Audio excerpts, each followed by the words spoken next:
I'm Neil McEvoy, the Plaid Cymru Assembly candidate for Cardiff West and the regional South Wales Central. I'm in Ely again, and I can't even say I'm shocked. This is the norm, almost, in Labour Cardiff. Let's have a look at this. Just rubbish dumps, glass, fridge, freezer,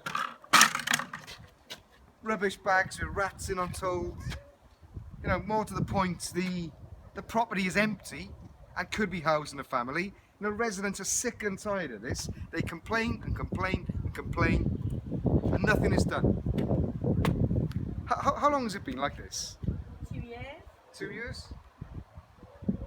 2 years. Unbelievable. Well, it's actually, no, it's not unbelievable. It's the norm, isn't it, in this city? But I'll tell you what, I'm sick and tired of these Labour imposters just not even doing their jobs. Let's have a change.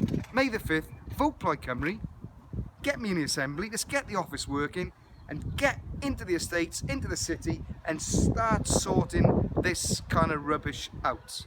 No pun intended. Time for change. Neil McEvoy, Plaid Cymru. Diolch yn fawr, thank you very much.